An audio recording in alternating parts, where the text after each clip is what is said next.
श्री उच्छिष्ट महागणपति स्तोत्र मूलाधारे शून्याख्ये चिदग्निवरमण्डले समासीनं पराशक्ति विग्रहं गणनायकं रक्तोत्पलसमप्रख्यं नीलमेघसमप्रभं रत्नप्रभालसद्दीप्त मुकुटाञ्चितमस्तकं करुणारससुधाधारास्त्र वदचित्रयान्वितम् अक्षिकुक्षि महावक्षः गण्डसूकादिभूषणं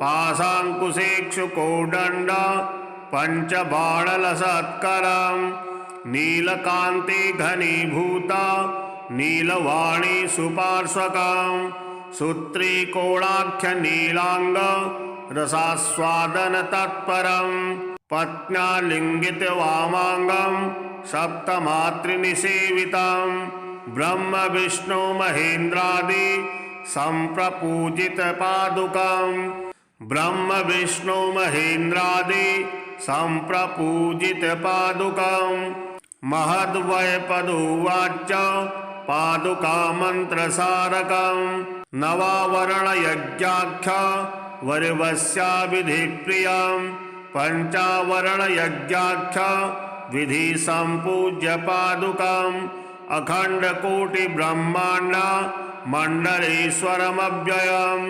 हृदनाक्षरसम्पूर्ण मन्त्रराजस्वरूपिणं गिरिव्याहृति वर्णात्मा मन्त्रतत्त्वप्रदर्शकम् अरुणारुणतनुच्छाय महाकामकलात्मकं महागोप्यमहाविद्या प्रकाशितकलेवरं चिच्छिवं चिद्भवं शान्तं त्रिगुणादिविवर्जितम् अष्टोत्तरशताभिख्य कलान्यासविधिप्रियं चिदाकारमहाद्वीप मध्यवाससु विग्रहं चिदब्धिमत्नोत्पन्न चित्सार घनविग्रहं वाचामगोचरं शान्तं शुद्धचैतन्यरूपिणं मूलकन्दस्थचिद्देश नवताण्डवपण्डितं षडम्बुरुहसंस्थायि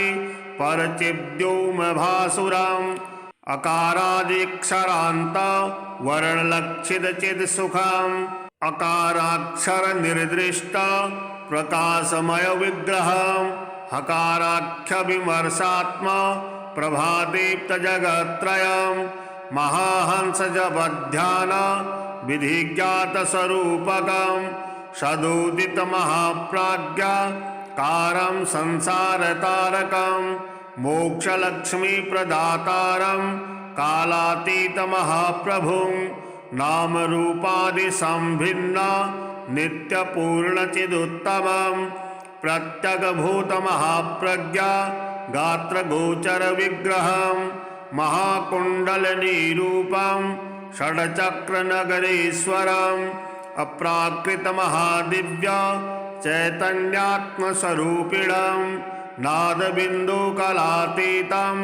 कार्यकारणवर्जितं षडम्बुरुहचक्रान्तः स्फुरत्सौदामिनी प्रभं तत्त्वमस्यादिवाक्यार्थ परिबोधनपण्डितं ब्रह्मादिकीटपर्यन्त व्याप्तसंयुक्तसुधारसम् इच्छाज्ञानक्रियानन्द सर्वतन्त्रस्वतन्त्रिणं हृदयग्रन्थिविद्या दर्शनोत्सुकमानसं पञ्चकृत्यपरेशानं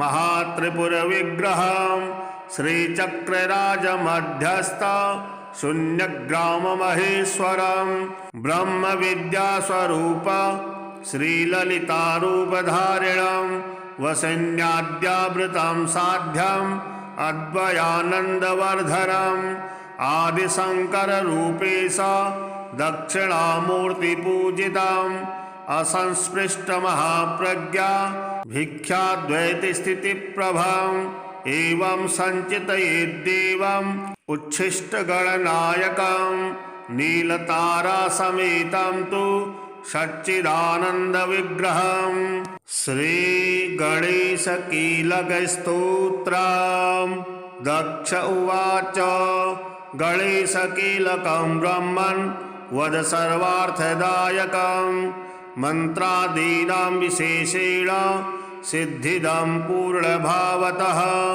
मुद्गल उवाच कीलकेन विहीनाश्च मन्त्रा नैव सुखप्रदा आदौ कीलकमेवं वै पठित्वा जपमाचरेत् तदा वीर्ययुता मन्त्रा नानासिद्धिप्रदायका भवन्ति नात्र सन्देह कथयामि यथा श्रुतं समादिष्टं चाङ्गिरसा मह्यं गुह्यतमं परं सिद्धिदं वै गणेशस्य कीलकं शृणु मानद।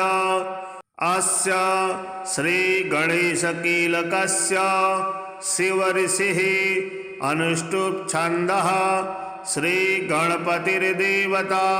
ॐ गं योगाय स्वाहा ॐ गं बीजं विद्या विद्याशक्ति गणपति प्रीत्यर्थे जपे विनियोगः।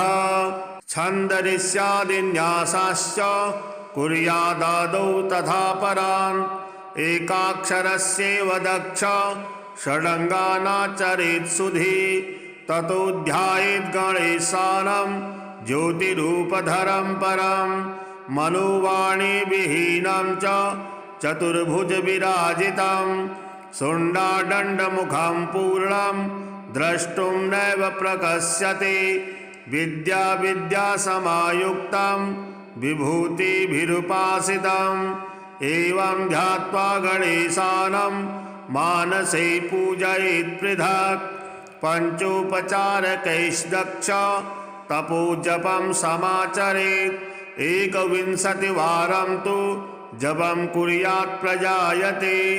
ततः स्तोत्रं समुच्चार्य पश्चात् सर्वं समाचरेत् रूपं बलं श्रियं देहि यशो वीर्यं गजानन मेधां प्रज्ञां तथा कीर्तिं विघ्नराज नमोऽस्तु ते।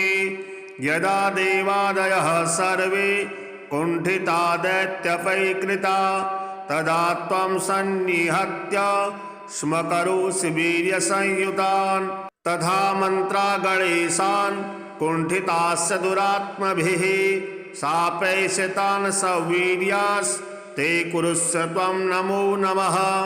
शक्तयः कुण्ठिता सर्वा स्मरणेन त्वया प्रभो ज्ञानयुक्ता सवीर्याश्च कृता विघ्नेश ते नमः।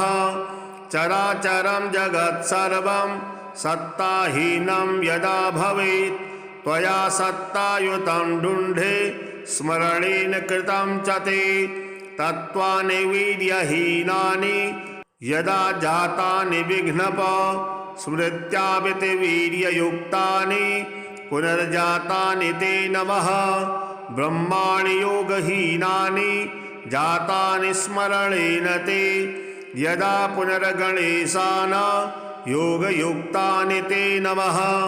इत्यादि विविधं सर्वं स्मरणेन च ते प्रभु सत्तायुक्तं प्रभुवेव विघ्नेशाय नमो नमः। तथा मन्त्रा गणेशान् वीर्यहीना बभूविरे स्मरणेन पुनर्दुण्ढे वीर्ययुक्तान् कुरुष्व ते। सर्वं सत्तासमायुक्तं मन्त्रपूजादिकं प्रभु मम नाम्ना भवतु ते वक्रतुण्डाय ते नमः। उदकीलय महामन्त्रान् जपेन स्तोत्रपाठतः सर्वसिद्धिप्रदा मन्त्रा भवन्तु त्वत्प्रसादतः। गणेशाय नमस्तुभ्यं हेरम्बायेकदन्तिने स्वानन्दवासिने तुभ्यं ब्रह्मणस्पतये नमः।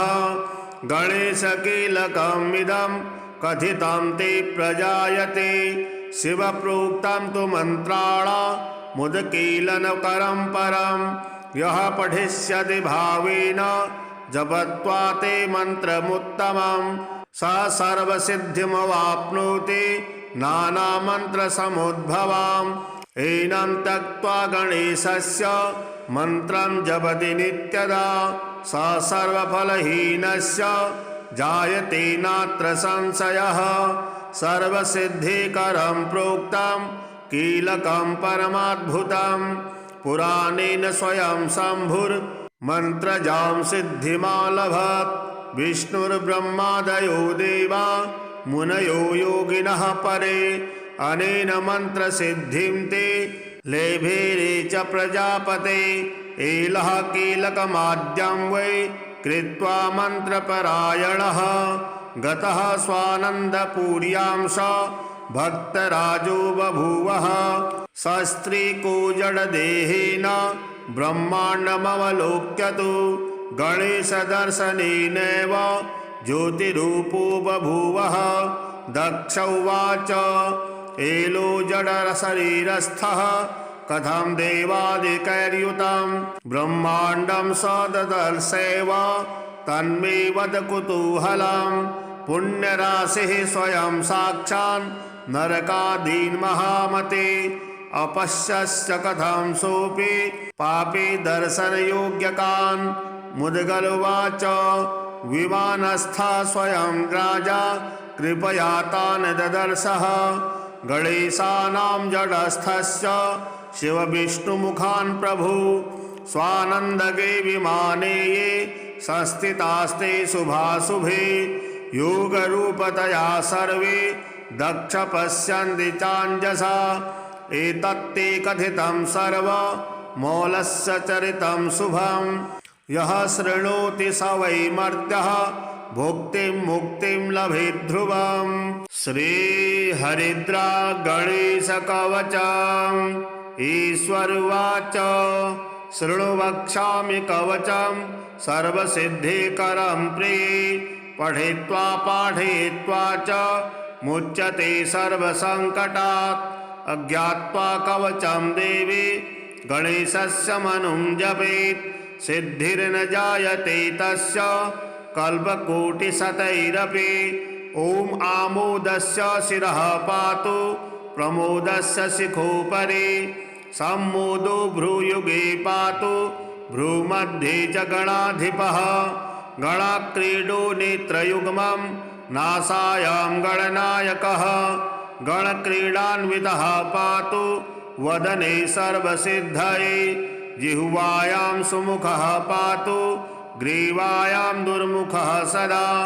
विघ्नेषु हृदये पातु विघ्ननाथस्य वक्षसि। गणानां नायकः पातु बाहुयुग्मं सदा मम। विघ्नकर्ता च ह्युदरे विघ्नहर्ता च लिङ्गके। गजवक्त्रः कटिदेशे एकदन्तो नितम्बके। लम्बोदरः सदा पातु गुह्यदेशे ममारुणः। व्यालयज्ञोपवीति मां पातु पादयुगे सदा। जापकः सर्वदा पातु जानुजङ्घे गणाधिपः। हारिद्रः सर्वदा पातु सर्वाङ्गे गणनायकः।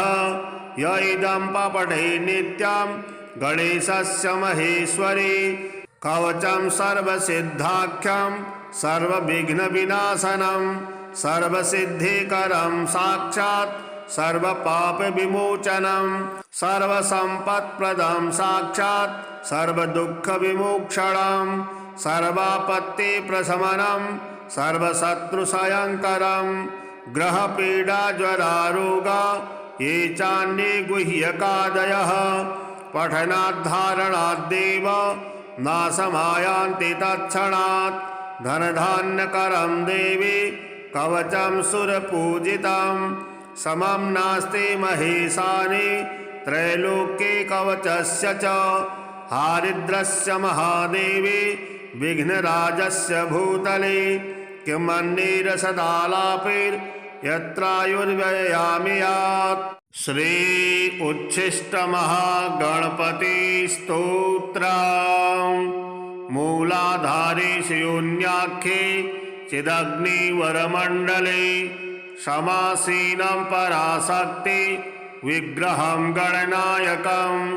रक्तोत्पलसमप्रख्यं नीलमेघसमप्रभं रत्नप्रभालसद्दीप्त मुकुटाञ्चितमस्तकं करुणारससुधाधारास्त्रवदचित्रयान्वितम् अक्षिकुक्षिमहावक्षः गण्डसूकादिभूषणं पाशाङ्कुशेक्षुकोदण्ड पञ्चबाणलसत्करं नीलकान्तिघनीभूत नीलवाणी सुपार्श्वकं सूत्रीकोणाख्यनीलाङ्ग रसास्वादनतत्परं पत्न्यालिङ्गितवामाङ्गं सप्तमातृनिसेवितं ब्रह्मविष्णुमहेन्द्रादि सम्प्रपूजितपादुकं ब्रह्मविष्णुमहेन्द्रादि सम्प्रपूजितपादुकं महद्वैपदुवाच पादुकामन्त्रसारकं नवावरणयज्ञाख्य वरिवस्याविधिप्रियं पञ्चावरणयज्ञाख्य विधिसम्पूज्य पादुकम् अखण्डकोटिब्रह्माण्ड मण्डलेश्वरमव्ययम्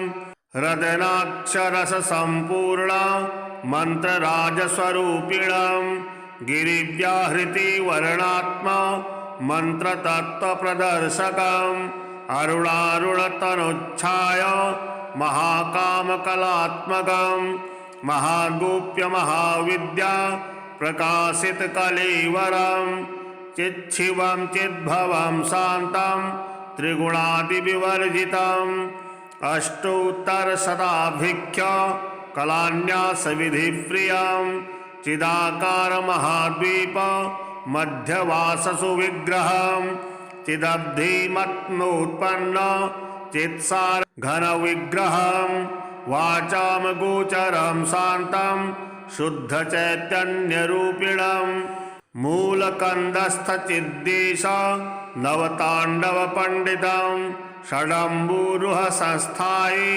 परचिद्व्योमभासुरम् अकारादिक्षरान्त वर्णलक्षितचित्सुखम् अकाराक्षरनिर्दिष्ट प्रकाशमयविग्रहम् हकाराख्यविमर्शात्मा प्रभादीप्तजगत्त्रयम् महाहंसजपध्यान विधिज्ञातस्वरूपकम् सदुदितमहाप्राज्ञा कारं संसारतारकम् मोक्षलक्ष्मीप्रदातारं कालातीतमहाप्रभुं नामरूपादिसंभिन्न नित्यपूर्णचिदुत्तमं प्रत्यगभूतमहाप्रज्ञा गात्रगोचरविग्रहं महाकुण्डलनिरूपं षड्चक्रनगरेश्वरम् अप्राकृतमहादिव्य चैतन्यात्मस्वरूपिणं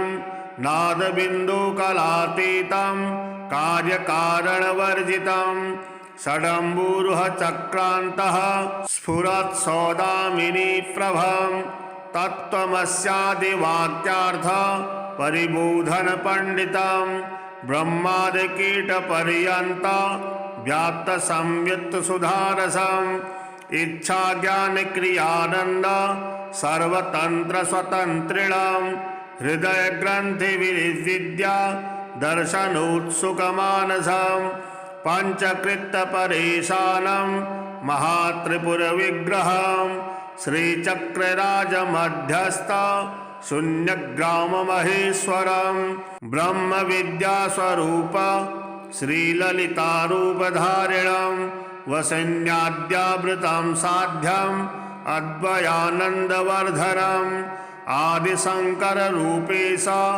दक्षिणामूर्तिपूजितम् असंस्पृष्टमहाप्रज्ञा भिक्षाद्वैतस्थितिप्रभम् एवं सञ्चितयेद्देवम् उच्छिष्टगणनायकम् नीलतारासमेतं तु सच्चिदानन्दविग्रहम् श्रीगणेशकीलकस्तोत्रम् दक्ष उवाच गणेशकीलकं ब्रह्मन् वद सर्वार्थदायकं मन्त्रादीनां विशेषेण सिद्धिदं पूर्णभावतः मुद्गल उवाच कीलकेन विहीनाश्च मन्त्रा नैव सुखप्रदा आदौ कीलकमेवं वै पठित्वा जपमाचरेत् तदा वीर्ययुता मन्त्रा नानासिद्धिप्रदायका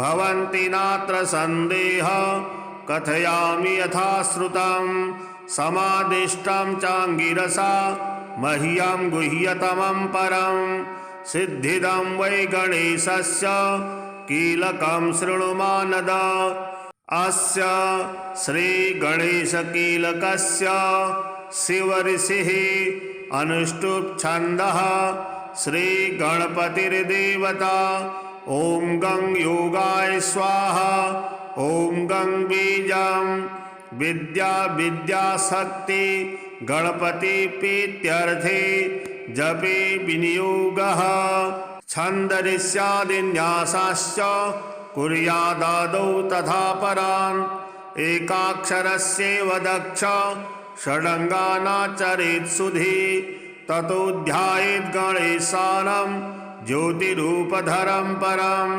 मनोवाणीविहीनं च चतुर्भुजविराजितं शुण्डादण्डमुखं पूर्णं द्रष्टुं नैव प्रकश्यते विद्यासमायुक्तं विभूतिभिरुपासितम् एवं ध्यात्वा गणेशानं मानसे पूजयेत् पृथक् पञ्चोपचारकैर्दक्ष तपोजपं समाचरेत् 21 वारं तु जपं कुर्यात् प्रजायते ततः स्तोत्रं समुच्चार्य पश्चात् सर्वं समाचरेत् रूपं बलं श्रियं देहि यशो वीर्यं गजानन मेधां प्रज्ञां तथा कीर्तिं विघ्नराज नमोऽस्तु ते यदा देवादयः सर्वे कुण्ठिता दैत्यपैकृता तदा त्वं सन्निहत्य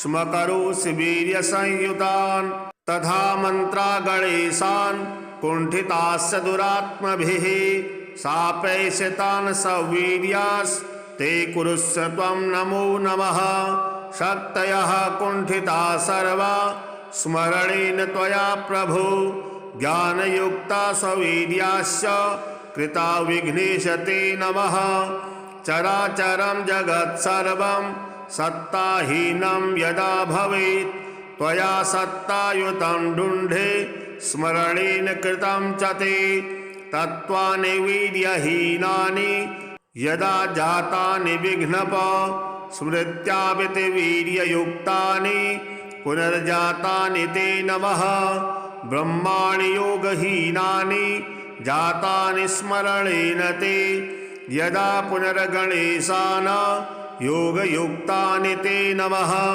इत्यादि विविधं सर्वं स्मरणेन च ते प्रभु सत्तायुक्तं प्रभुवेव विघ्नेशाय नमो नमः तथा मन्त्रा गणेशान् वीर्यहीना बभूविरे स्मरणेन पुनर्दुण्ढे वीर्ययुक्तान् कुरुष्वते सर्वं सत्तासमायुक्तं मन्त्रपूजादिकं प्रभु मम नाम्ना भवतु ते वक्रतुण्डाय ते नमः उदकीलय महामन्त्रान् जपेन स्तोत्रपाठतः सर्वसिद्धिप्रदा मन्त्रा भवन्तु त्वत्प्रसादतः गणेशाय नमस्तुभ्यं हेरम्बायेकदन्तिने स्वानन्दवासिने तुभ्यं ब्रह्मणस्पतये नमः गणेशकीलकमिदं कथितं ते प्रजायते शिवप्रोक्तं तु मन्त्राणामुदकीलनकरं परं यः पठिष्यति भावेन जपत्वा ते मन्त्रमुत्तमं स सर्वसिद्धिमवाप्नोति नानामन्त्रसमुद्भवाम् एनं त्यक्त्वा गणेशस्य मन्त्रं जपति नित्यदा स सर्वफलहीनस्य जायते नात्र संशयः सर्वसिद्धिकरं प्रोक्तं कीलकं परमाद्भुतं पुराणेन स्वयं शम्भुर् मन्त्रजां सिद्धिमालभत् विष्णुर्ब्रह्मादयो देवा मुनयो योगिनः परे अनेन मन्त्रसिद्धिं ते लेभेरे च प्रजापते एलः कीलकमाद्यं वै कृत्वा मन्त्रपरायणः गतः स्वानन्दपुर्यां स भक्तराजो बभूवः सस्त्रीको जडदेहेन ब्रह्माण्डमवलोक्य तु गणेशदर्शनेनैव ज्योतिरूपो बभूवः दक्ष उवाच एलो जडशरीरस्थः कथं देवादिकैर्युतं ब्रह्माण्डं स ददर्शैव तन्मे वद कुतूहलं पुण्यराशिः स्वयं साक्षात् नरकादीन् महामते अपश्यश्च कथं सोऽपि पापी दर्शनयोग्यकान् मुद्गलुवाच विमानस्थः स्वयं राजा कृपया तान् ददर्शः गणेशानां जडस्थस्य शिवविष्णुमुखान् प्रभु स्वानन्दगे विमाने ये संस्थितास्ते शुभाशुभे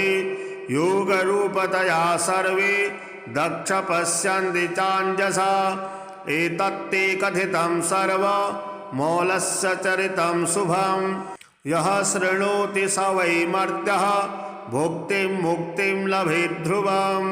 श्रीहरिद्रा गणेशकवचम्। ईश्वरुवाच शृणु वक्ष्यामि कवचं सर्वसिद्धिकरं प्रिये पठित्वा पाठयित्वा च मुच्यते सर्वसङ्कटात् अज्ञात्वा कवचं देवी गणेशस्य मनुं जपेत् सिद्धिर्न जायते तस्य कल्पकोटिशतैरपि ॐ आमोदस्य शिरः पातु प्रमोदस्य शिखोपरि सम्मोदो भ्रूयुगे पातु भ्रूमध्ये च गणाधिपः गणाक्रीडो नेत्रयुग्मं नासायां गणनायकः गणक्रीडान्वितः पातु वदने सर्वसिद्धये जिह्वायां सुमुखः पातु ग्रीवायां दुर्मुखः सदा विघ्नेषु हृदये पातु विघ्ननाथस्य वक्षसि गणानां नायकः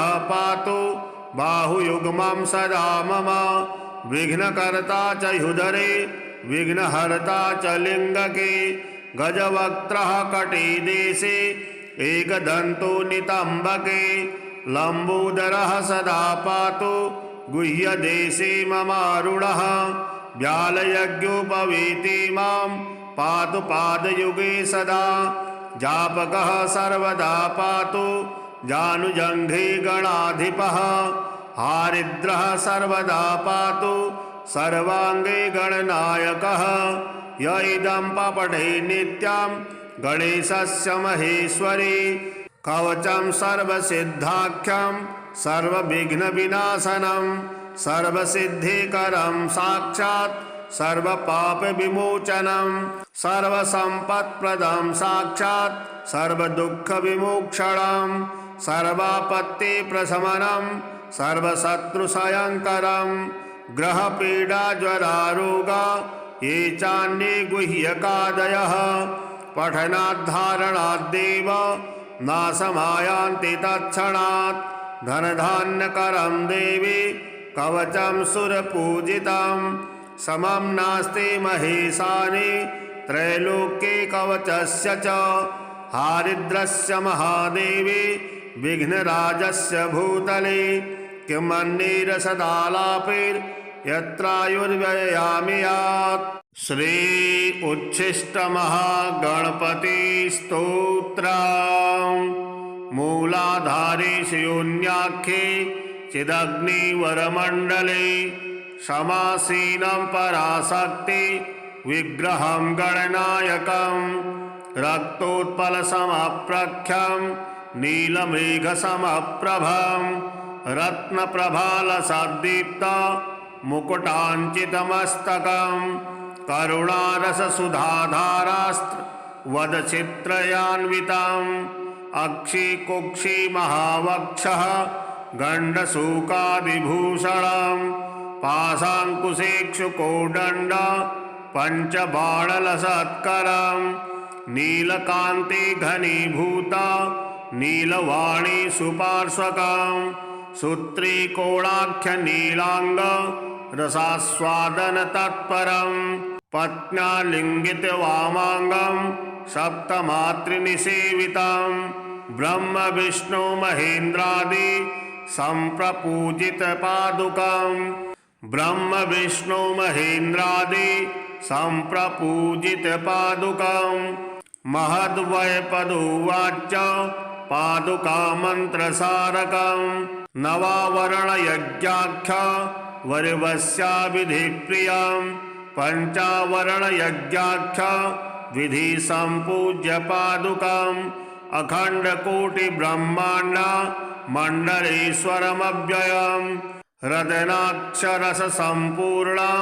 मंत्रराजस्वरूपिणम् गिरिव्याहृति वर्णात्मा मंत्रतत्त्वप्रदर्शकम् अरुणारुणतनुच्छाय महाकामकलात्मकम् महागोप्य महाविद्या प्रकाशित कलेवरम् चिच्छिवं चिद्भवं शान्तं त्रिगुणादिविवर्जितम् अष्टोत्तरशताभिख्य कलान्यासविधिप्रियम् चिदाकार महाद्वीप मध्यवाससु विग्रहम् चिदब्धिमत्नोत्पन्न चित्सार घन विग्रहम् वाचाम गोचरं शान्तं शुद्ध चैतन्य रूपिणम् मूलकंदस्थ चिद्देश नवतांडव पंडितम् षडंबुरुह संस्थायि परचिद्योम भासुरम्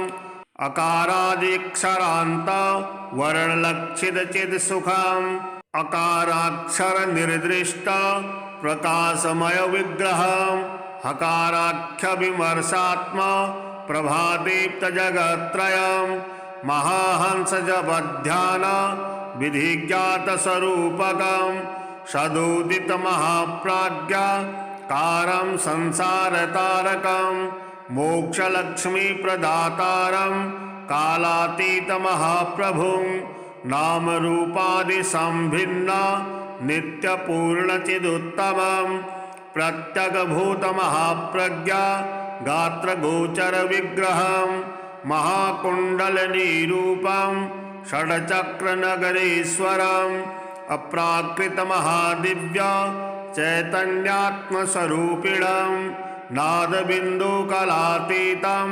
कार्यकारणवर्जितं षडंबुरुह चक्रान्तः स्फुरत् सौदामिनी प्रभम् तत्त्वमस्यादिवाक्यार्थ परिबोधन पंडितम् ब्रह्मादि कीट पर्यंत व्याप्त संयुक्त सुधारसम् इच्छा ज्ञान क्रियानंद सर्वतंत्र स्वतंत्रिणम् हृदय ग्रंथि विद्या दर्शनोत्सुक मानसम् पंचकृत परेशानम् महात्रिपुर विग्रहम् श्रीचक्रराज मध्यस्थ शून्यग्राम महेश्वरम् ब्रह्म विद्या स्वरूप श्रीललितारूपधारिणम् वसन्याद्यावृतं साध्यम् अद्वयानन्दवर्धनम् आदिशंकर रूपेश दक्षिणामूर्तिपूजितम्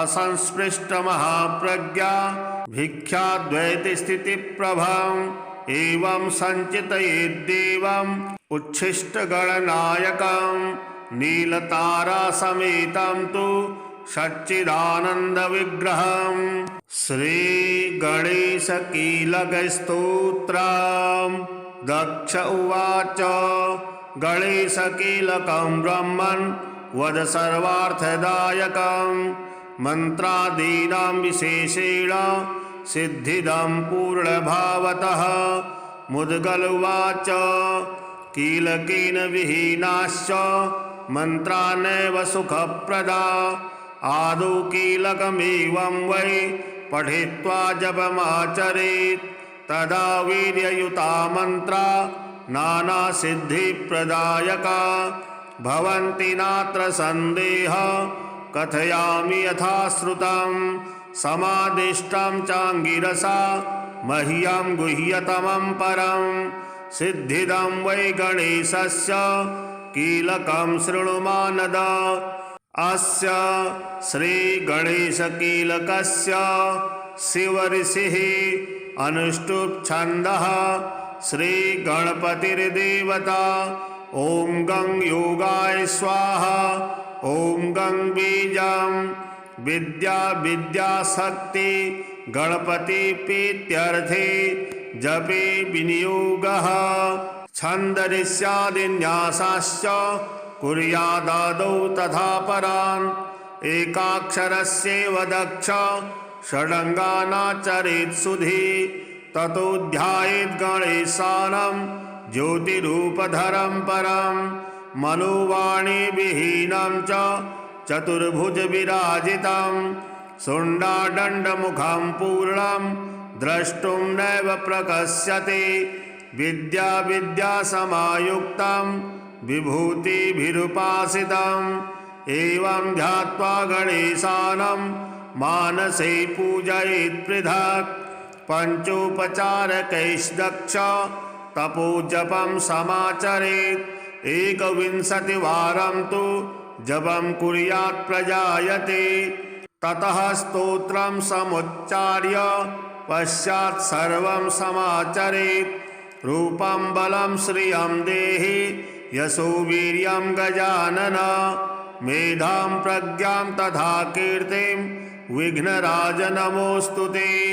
यदा देवादयः सर्वे कुण्ठिता दैत्यपैकृता तदा त्वं सन्निहत्य स्म करोषि वीर्यसंयुतान् तथा मन्त्रा गणेशान् कुण्ठितास्य दुरात्मभिः सापैशतान् सवीर्यास्ते कुरुष्व त्वं नमो नमः।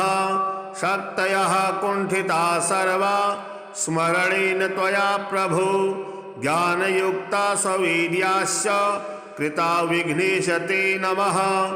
चराचरं जगत्सर्वं सत्ताहीनं यदा भवेत् त्वया सत्तायुतं डुण्ढे स्मरणेन कृतं च ते तत्त्वानि वीर्यहीनानि यदा जातानि विघ्नप स्मृत्याविति वीर्ययुक्तानि पुनर्जातानि ते नमः। ब्रह्माणि योगहीनानि जातानि स्मरणेन ते यदा पुनर्गणेशान् योगयुक्तानि ते नमः। इत्यादि विविधं सर्वं स्मरणेन च ते प्रभु सत्तायुक्तं प्रभुवेव विघ्नेशाय नमो नमः। तथा मन्त्रा गणेशान् वीर्यहीना बभूविरे स्मरणेन पुनर्दुण्ढे वीर्ययुक्तान् कुरुष्व ते। सर्वं सत्तासमायुक्तं मन्त्रपूजादिकं प्रभु मम नाम्ना भवतु ते वक्रतुण्डाय ते नमः। उदकीलय महामन्त्रान् जपेन स्तोत्रपाठतः सर्वसिद्धिप्रदा मन्त्रा भवन्तु त्वत्प्रसादतः। गणेशाय नमस्तुभ्यं हेरम्बायेकदन्तिने स्वानन्दवासिने तुभ्यं ब्रह्मणस्पतये नमः।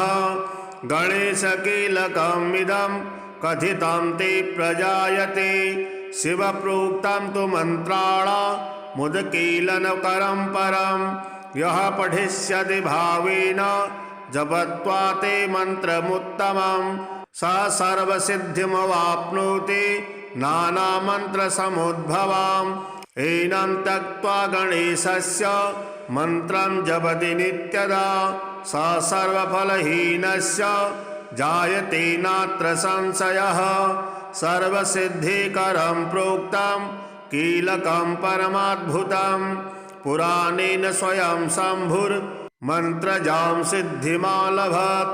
विष्णुर्ब्रह्मादयो देवा मुनयो योगिनः परे अनेन मन्त्रसिद्धिं ते लेभेरे च प्रजापते।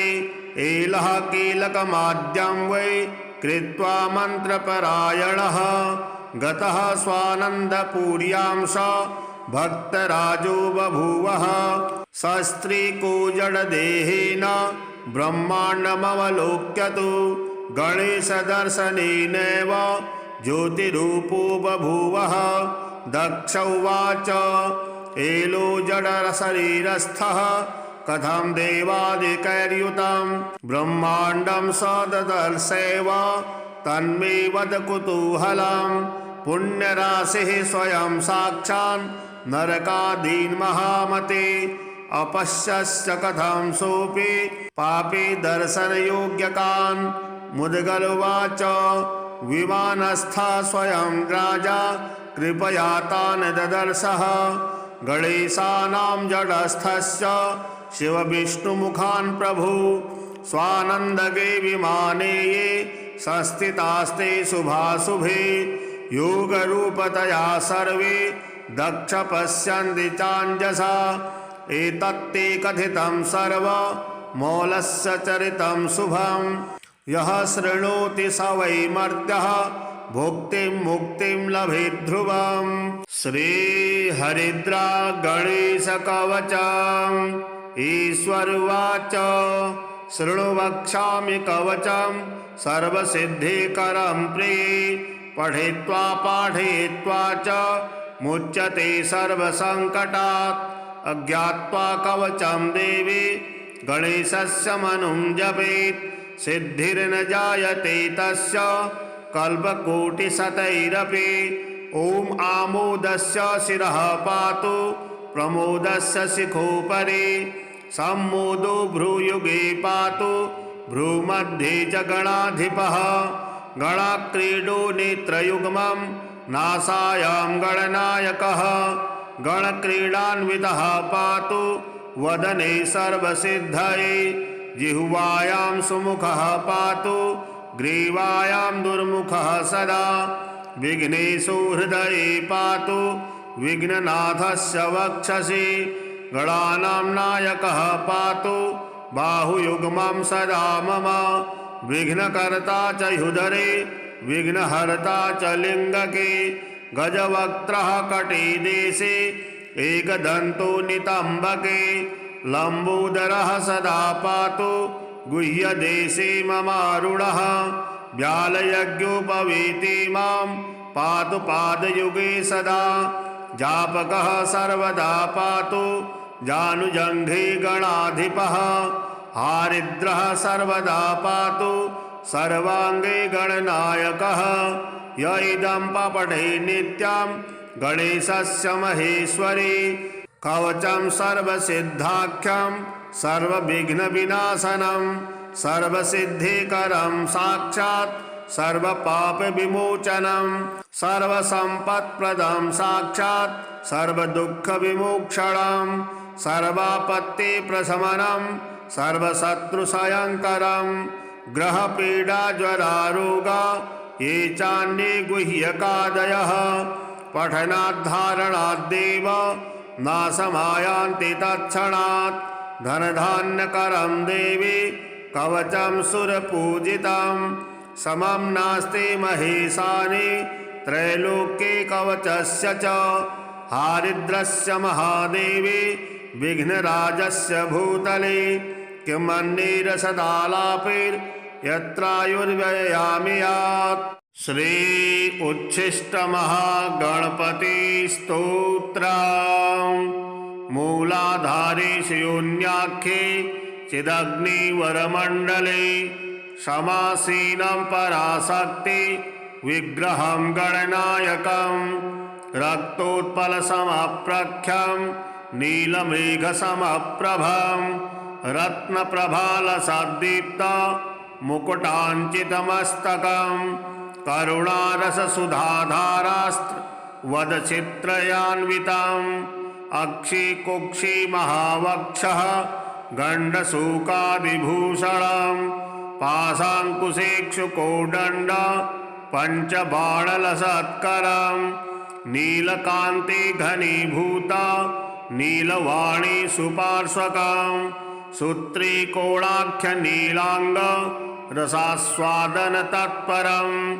पत्न्या लिङ्गित वामाङ्गं सप्तमातृनिसेवितं ब्रह्म विष्णु महेन्द्रादि सम्प्रपूजित पादुकं ब्रह्म विष्णु महेन्द्रादि सम्प्रपूजित पादुकं महद्वैपदुवाच पादुका मंत्रसारकं नवावरणयज्ञाख्य वरिवस्याविधिप्रियं पंचावरणयज्ञाख्य विधि संपूज्य पादुकं अखंडकोटि ब्रह्मांड मंडलेश्वरमव्ययं हृदनाक्षरस संपूर्ण मंत्रराजस्वरूपिणं गिरिव्याहृति वर्णात्मा मंत्रतत्त्वप्रदर्शकम् अरुणारुणतनुच्छाय महाकामकलात्मकं महागोप्य महाविद्या प्रकाशितकलेवरं चिच्छिवं चिद्भवं शान्तं त्रिगुणादिविवर्जितम् अष्टोत्तरशताभिख्य कलान्यासविधिप्रियं चिदाकार महाद्वीप मध्यवाससु विग्रहं चिदब्धिमत्नोत्पन्न चित्सार घन विग्रहं वाचाम गोचरं शान्तं शुद्ध चैतन्यरूपिणं मूलकन्दस्थ चिद्देश नवताण्डव पंडितं षडम्बुरुह संस्थायि परचिद्योम भासुरम् अकारादिक्षरान्त वर्णलक्षित चिद सुखम अकाराक्षर निर्दिष्ट प्रकाशमय विग्रहं हकाराख्य विमर्शात्मा प्रभादीप्त जगत्त्रयं महाहंस जपध्यान विधिज्ञात स्वरूपकं सदुदित महाप्राज्ञा कारं संसार तारकं मोक्षलक्ष्मी प्रदातारं कालातीत महाप्रभुं नाम रूपादि संभिन्न नित्यपूर्ण चिदुत्तमं प्रत्यगभूत महाप्रज्ञा गात्र गोचर विग्रहं महाकुंडलनिरूपं षड्चक्र नगरेश्वरं अप्राकृत महादिव्य चैतन्यात्मस्वरूपिणं नादबिन्दुकलातीतं कार्यकारणवर्जितं षडम्बुरुह चक्रान्तः स्फुरत् सौदामिनी प्रभं तत्त्वमस्यादिवाक्यार्थ परिबोधन पंडितं ब्रह्मादिकीटपर्यन्त व्याप्त संयुक्त सुधारसं इच्छा ज्ञान क्रियानंद सर्वतंत्र स्वतंत्रिणं हृदय ग्रंथि विद्या दर्शनोत्सुकमानसं पंचकृत्य परेशानं महात्रिपुर विग्रहं श्रीचक्रराज मध्यस्थ शून्यग्राम महेश्वरं ब्रह्म विद्या स्वरूप श्रीललितारूपधारिणं वसन्याद्यावृतं साध्यम् अद्वयानन्दवर्धनम् आदिशंकर रूपेश दक्षिणामूर्तिपूजितम् असंस्पृष्ट महाप्रज्ञा भिक्षाद्वैति स्थितिप्रभम् एवं संचितयेद्देवम् उच्छिष्टगणनायकम् नीलतारा समेतं तु सच्चिदानंद विग्रहम् श्री गणेश कीलक स्तोत्रम् दक्ष उवाच गणेश कीलकं ब्रह्मन् वद सर्वार्थदायकं मंत्रादीनां विशेषेण सिद्धिदं पूर्णभावतः मुद्गल उवाच कीलकेन विहीनाश्च मंत्रा नैव सुखप्रदा आदौ कीलकमेवं वै पठित्वा जपमाचरेत् तदा वीर्ययुता मंत्रा नाना सिद्धिप्रदायका भवन्ति नात्र संदेह कथयामि यथा श्रुतं समादिष्टं चांगिरसा मह्यं गुह्यतमं परं सिद्धिदं वै गणेशस्य कीलकं शृणु मानद अस्य श्री गणेश कीलकस्य शिवऋषिः अनुष्टुप् छन्दः श्रीगणपतिर्देवता। ॐ गं योगाय स्वाहा। ॐ गं बीजं विद्या विद्याशक्ति गणपति प्रीत्यर्थे जपे विनियोगः। छन्दऋष्यादिन्यासाश्च कुर्यादादौ तथा परान्।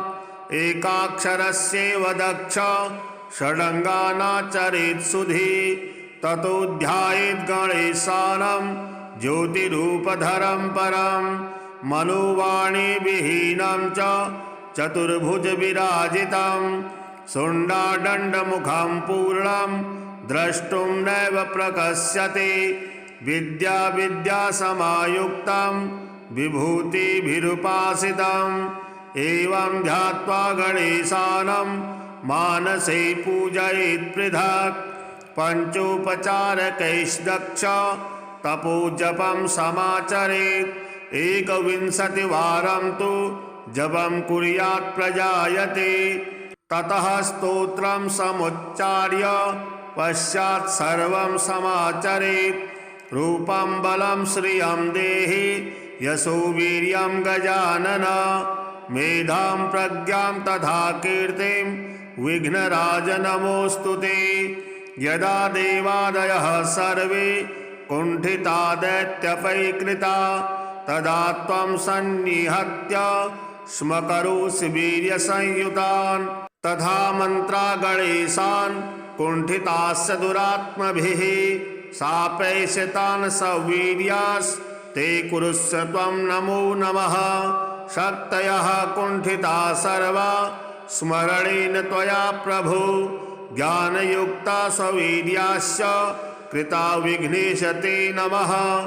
चराचरं जगत्सर्वं सत्ताहीनं यदा भवेत् त्वया सत्तायुतं ढुण्ढे स्मरणेन कृतं च ते।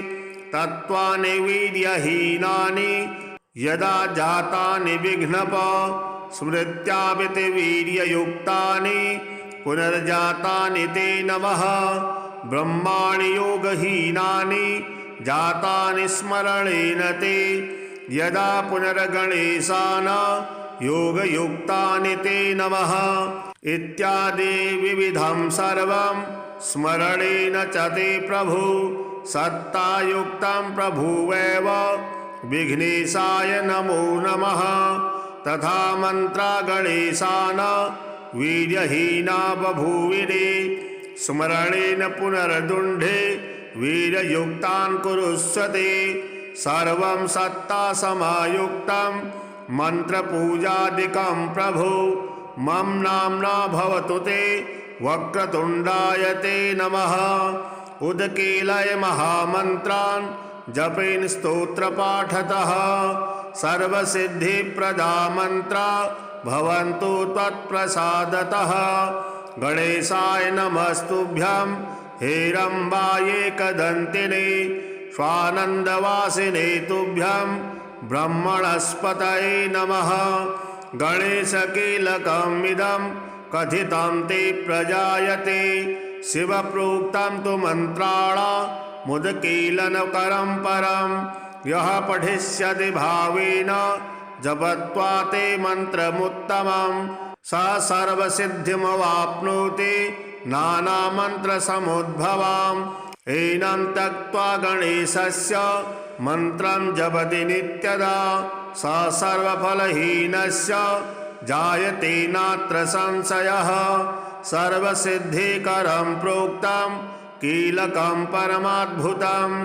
पुराणेन स्वयं शम्भुर्मन्त्रजां सिद्धिमालभत्। विष्णुर्ब्रह्मादयो देवा मुनयो योगिनः परे।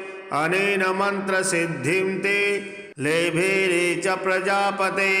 एलः कीलकमाद्यं वै कृत्वा मन्त्रपरायणः गतः स्वानन्दपुर्यां स भक्तराजो बभूवः।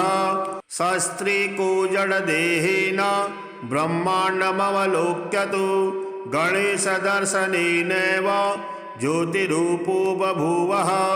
दक्ष उवाच एलो जडशरीरस्थः कथं देवादिकैर्युतं ब्रह्माण्डं स ददर्शैव तन्मे वद कुतूहलं पुण्यराशिः स्वयं साक्षात् नरकादीन् महामते अपश्यस्य कथं सोऽपि पापी दर्शनयोग्यकान् मुद्गलुवाच विमानस्थः स्वयं राजा कृपया तान् ददर्शः गणेशानां जडस्थस्य शिवविष्णुमुखान् प्रभु स्वानन्दगे विमाने ये संस्थितास्ते शुभाशुभे योगरूपतया सर्वे दक्ष पश्यन्ति चाञ्जसा एतत्ते कथितं सर्वमौलस्य चरितं शुभं यः शृणोति स वै मर्त्यः भुक्तिं मुक्तिं लभेत् ध्रुवम्। श्रीहरिद्रा गणेशकवचम्।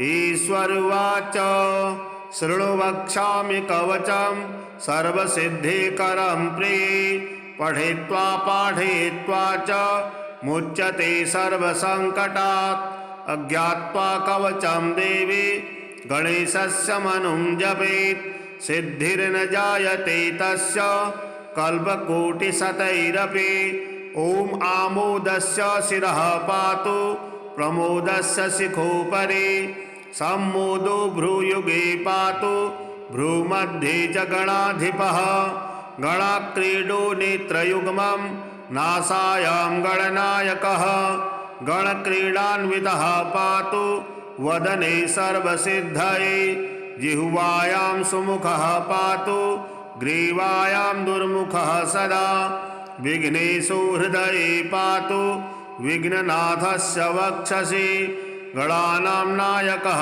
पातु बाहुयुग्मं सदा मम विघ्नकर्ता च ह्युदरे विघ्नहर्ता च लिङ्गके गजवक्त्रः कटिदेशे एकदन्तो नितम्बके लम्बोदरः सदा पातु गुह्यदेशे ममारुणः व्यालयज्ञोपवीति मां पातु पादयुगे सदा जापकः सर्वदा पातु जानुजङ्घे गणाधिपः हारिद्रः सर्वदा पातु सर्वाङ्गे गणनायकः य इदं पठे नित्यं गणेशस्य महेश्वरी कवचं सर्वसिद्धाख्यं सर्वविघ्नविनाशनं सर्वसिद्धिकरं साक्षात् सर्वपापविमोचनं सर्वसम्पत्प्रदं साक्षात् सर्वदुःखविमोक्षणं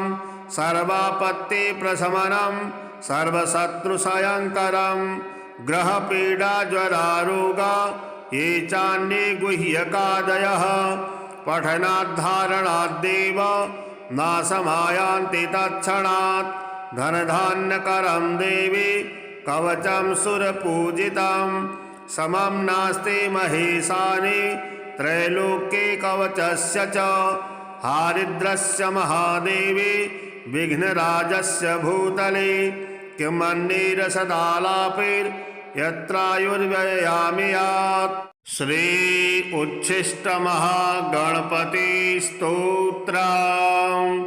मूलाधारे शून्याख्ये चिदग्निवरमण्डले समासीनं पराशक्ति विग्रहं गणनायकं रक्तोत्पलसमप्रख्यं नीलमेघसमप्रभं रत्नप्रभालसद्दीप्त मुकुटाञ्चितमस्तकं करुणारससुधाधारास्त्र वदचित्रयान्वितं अक्षिकुक्षि महावक्षः गण्डशूकादिभूषणं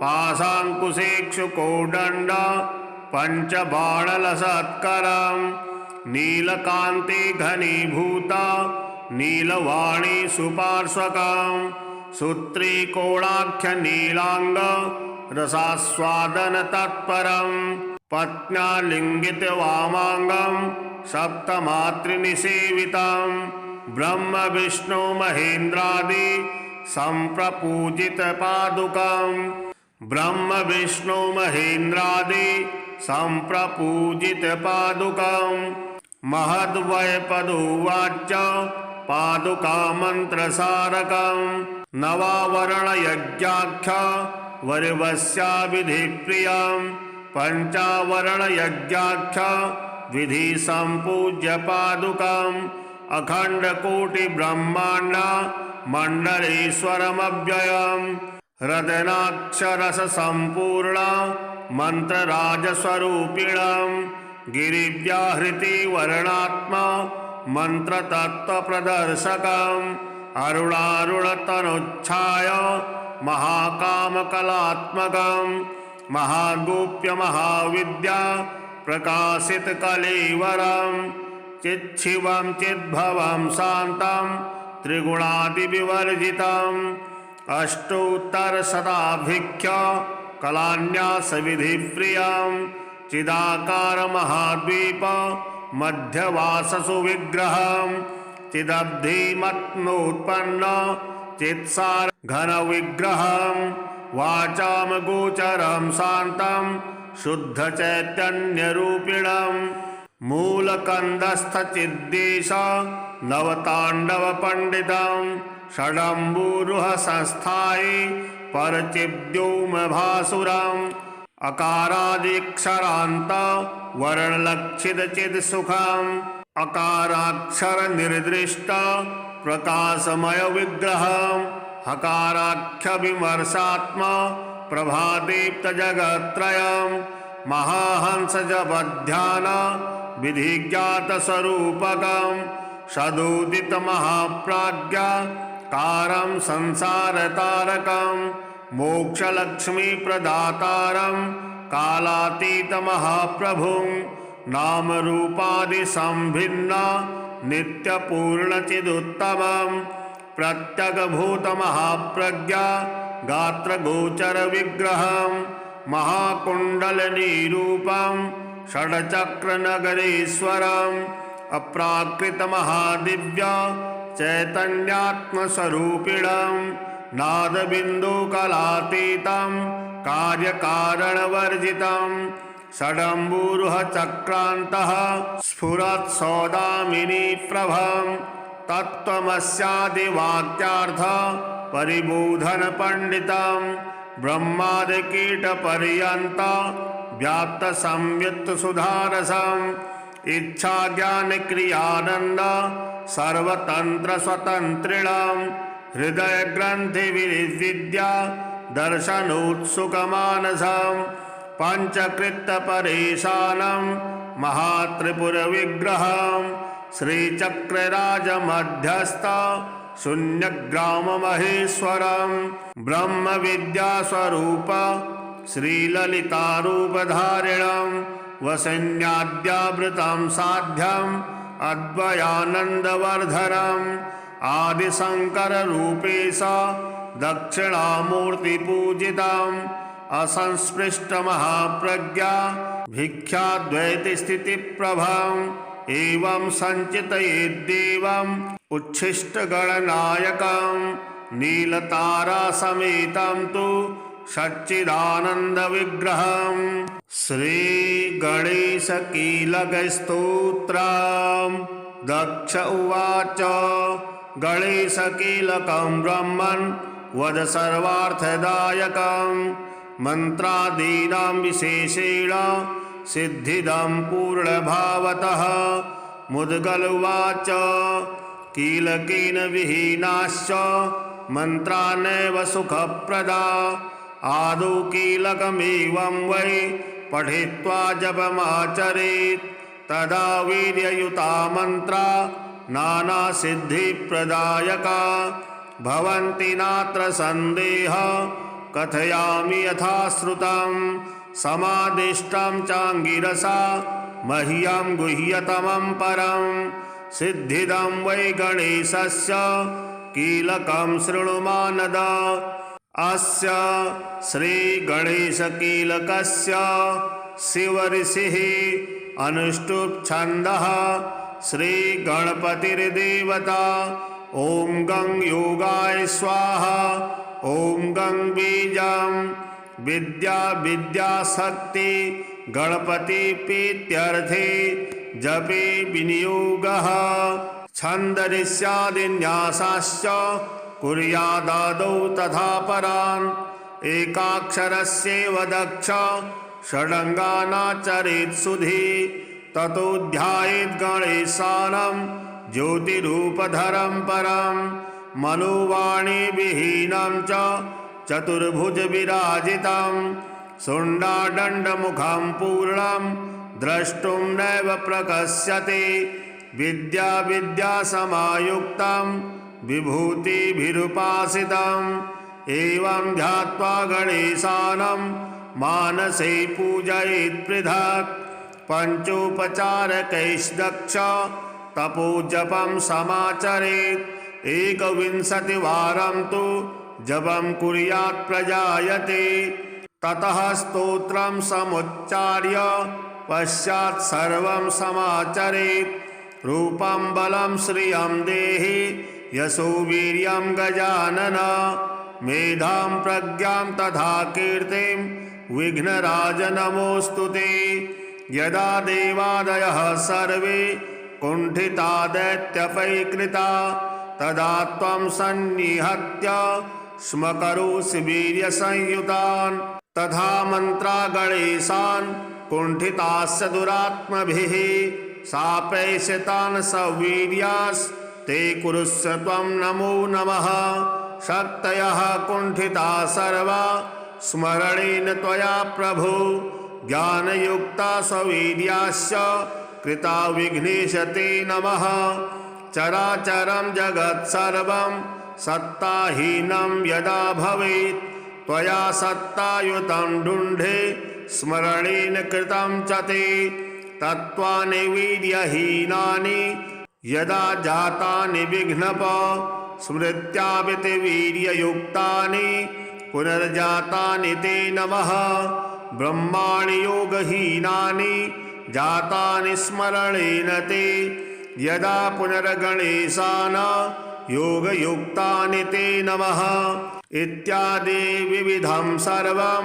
स्मरणेन च ते प्रभु सत्तायुक्तं प्रभुवेव विघ्नेशाय नमो नमः तथा मन्त्रा गणेशान् वीर्यहीना बभूविरे स्मरणेन पुनर्दुण्ढे वीर्ययुक्तान् कुरुष्वते सर्वं सत्तासमायुक्तं मन्त्रपूजादिकं प्रभु मम नाम्ना भवतु ते वक्रतुण्डाय ते नमः उदकीलय महामन्त्रान् जपेन स्तोत्रपाठतः सर्वसिद्धिप्रदा मन्त्रा भवन्तु त्वत्प्रसादतः गणेशाय नमस्तुभ्यं हेरम्बायेकदन्तिने स्वानन्दवासिने तुभ्यं ब्रह्मणस्पतये नमः गणेशकीलकमिदं कथितं ते प्रजायते